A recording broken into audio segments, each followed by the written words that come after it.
नमस्कार, आप देख रहे हैं न्यूज 24। मैं हूं रवि ठाकुर। हमारे खास कार्यक्रम बाबा लोक में आज बात साधुओं के सबसे कठिन योग धूनी की। उज्जैन सिंहस्थ में देश भर से आए धूनी वाले बाबाओं का जमघट नजर आ रहा है। इन धूनी वाले बाबाओं की दिनचर्या भले ही आम साधुओं की तरह सामान्य हो, लेकिन जब गर्मियों का मौसम हो और सूरज आग उगल रहा हो तो धूनी वाले बाबाओं की दिनचर्या बेहद ही जटिल हो जाती है। तपते सूरज के नीचे बैठकर धूनी वाले बाबा अपने चारों ओर कंडिया जलाकर घंटों बैठते हैं और तप करते हैं। कितना कठिन है धूनी का ये तप, आइए आपको दिखाते हैं।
धुनी वाले बाबा धुनी जमाए हुए तपते हुए सूरज के नीचे लंबे वक्त से ऐसे ही बैठे हुए हैं। ये तप बेहद ही कठिन होता है और इस तप के बारे में हम जानकारी पूरी प्राप्त करेंगे।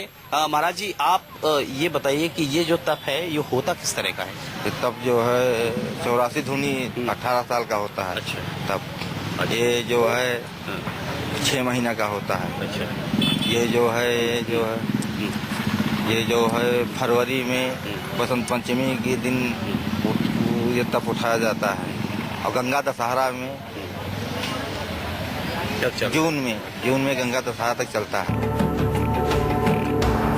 धुनी एक अग्नि तपस्या है जिसमें साधक आत्म संशोधन करता है। इसको योग का भी एक प्रकार माना जाता है। अग्नि तत्व के द्वारा शरीर की शुद्धि करते हुए आत्मा की उन्नति के लिए ये तप किया जाता है। गोविंद सिंह, उज्जैन, न्यूज़ 24। सभी साधुओं की आराधना और तपस्या के तरीके बहुत ही कठोर होते हैं। भक्ति का ऐसा ही एक तरीका धुनी रमाना है। धुनी रमाने की क्रिया में साधु कठोर तप करता है और खुद के शरीर को तपाता है। यह क्रिया अलग अलग तरह के हठ योगों में से एक है।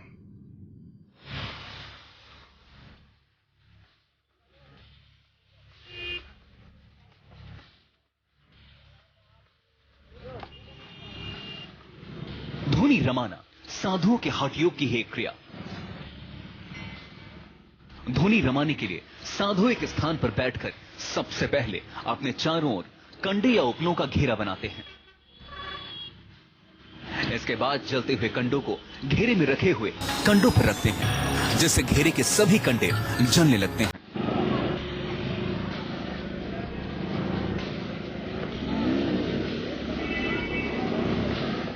जलते हुए कंडों के कारण भयंकर धुआं होता है और कंडों की गर्मी भी साधु को सहन करनी पड़ती है।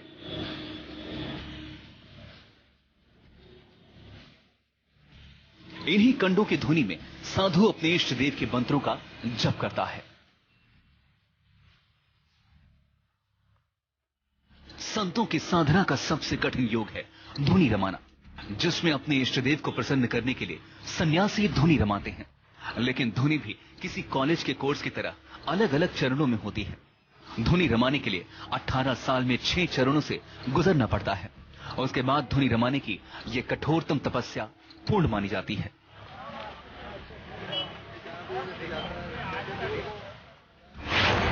पहला चरण। धुनी रमाने का सबसे पहला यानी प्रारंभिक चरण पंचधुनी होता है। इस धुनी में कंडे या उपले का घेरा 5 कंडों का होता है। दूसरा चरण होता है सप्तधुनी, जिसमें 7 जगह धुनी लगाई जाती है। तीसरा चरण द्वादश धुनी का होता है, जिसमें 12 जगह धुनी रमाई जाती है। चौथा चरण 84 धुनी होता है, जिसमें 84 जगह धुनी लगाई जाती है। इस काम में दूसरे साधुओं की भी मदद लेनी पड़ती है। पांचवा चरण कोट धुनी का होता है, जिसमें जलते कंडों के बीच दूरी नहीं रखी जाती, पूरे घेरे में धुनी चलती है। छठा और आखिरी चरण खप्पर धुनी का होता है। यह तपस्या का सबसे कठिन चरण होता है, जिसमें सिर पर मिट्टी के पात्र में अग्नि रखकर तपस्या की जाती है। सिंहस्थ कुंभ में इस वक्त कई साधु इस कठिन साधना में लगे हुए हैं। इन्हीं साधुओं में 11 साल का नन्हा सन्यासी भी है।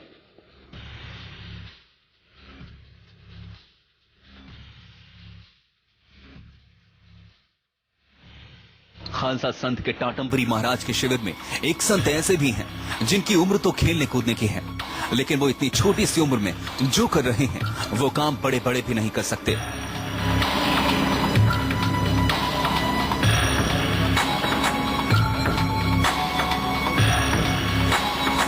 जो लोग इस शिविर में महाराज के दर्शन और आशीर्वाद लेने आ रहे हैं, वो सभी भक्त एक बार जरूर रुक जाते हैं इस 11 साल के संत को तप करता देखकर।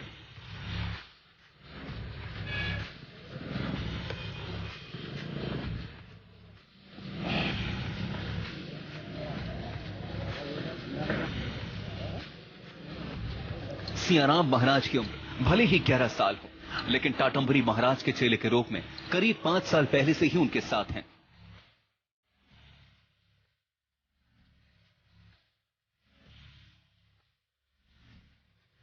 अब सियाराम 18 साल तक इस तरह का कठिन तप करेंगे।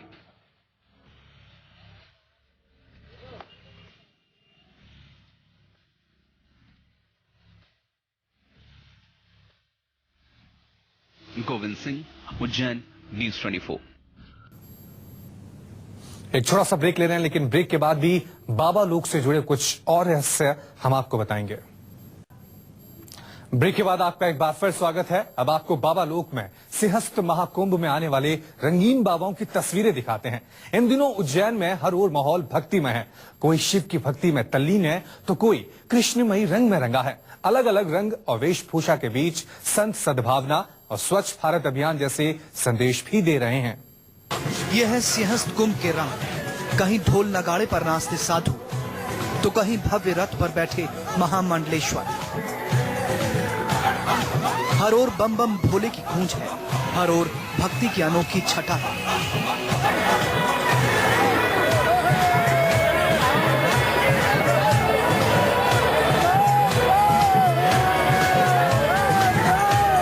स्वामी खिलखिलाम जी, आपके लिए कितना उत्सव का दिन है? आज के दिन पेशवाई निकल रही है।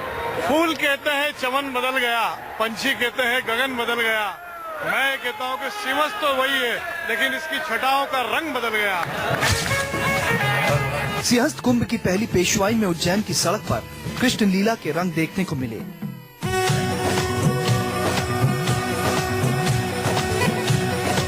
पहली पेशवाई निकल रही है। अभी तक आपने कई सिंगर्स देखे होंगे, इसके बारे में कुछ बताइए। जो पेशवाई निकल रही है, ये पहली पेशवाई है। और ये पेशवाई निकलने से क्या होता है कि उसका उद्घाटन होता है कुंभ मेला का, क्योंकि जूना अखाड़ा जो है सबसे पहले चलता है। तो जूना अखाड़ा की पेशवाई सबसे पहले निकाली जा रही है, मानव प्रारंभ हो रहा है। जूना अखाड़े की पहली पेशवाई में ऊंट और घोड़ों के डांस ने सबको अपनी ओर आकर्षित किया।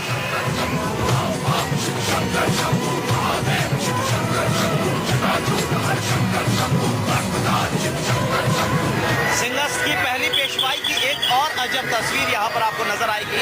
इंसान ही नहीं, जानवर यानी ऊंट को आप देख सकते हैं, जो सिंहस्थ की इस रैली में जिस कदर मदमस्त है, नाचते हुए ऊंट आपको नजर आएगा। तो सिंहस्थ की पहली पेशवाई में जानवर भी, चाहे घोड़े हों चाहे ऊंट हो, सभी मदमस्त नजर आ रहे हैं नाचते हुए। उज्जैन की सड़क पर शिव की बारात निकली। हाथ में त्रिशूल और गले में सांप लिए शिव और जमकर नाचे।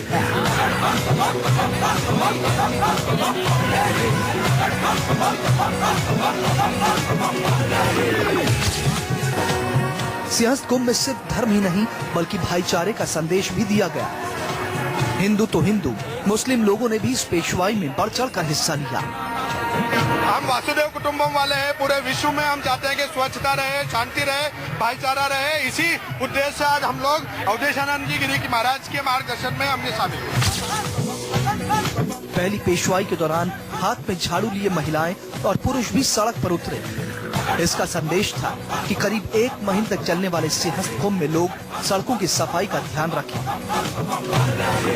सिंहस्थ की पहली पेशवाई में एक और तस्वीर जो बेहद ही आकर्षक है, यहाँ इस तस्वीर को एक सपना भी कह सकते हैं पीएम नरेंद्र मोदी का, जो स्वच्छ भारत अभियान तस्वीरों में आपको नजर आएगा। यहाँ पर महिला जो वॉलंटियर्स हैं वो अपने हाथों में झाड़ू लेकर पूरी सड़क को, रोड को साफ कर रही हैं। तो स्वच्छ भारत अभियान को भी यहाँ एक इंडिकेशन के तौर पर प्रयोग किया गया है।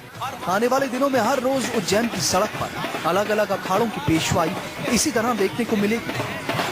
धर्म की नगरी में अगले 1.5 महीने तक यूं ही मेला लगा रहेगा। यहाँ देश विदेश से भक्त आस्था की डुबकी लगाने पहुंचेंगे।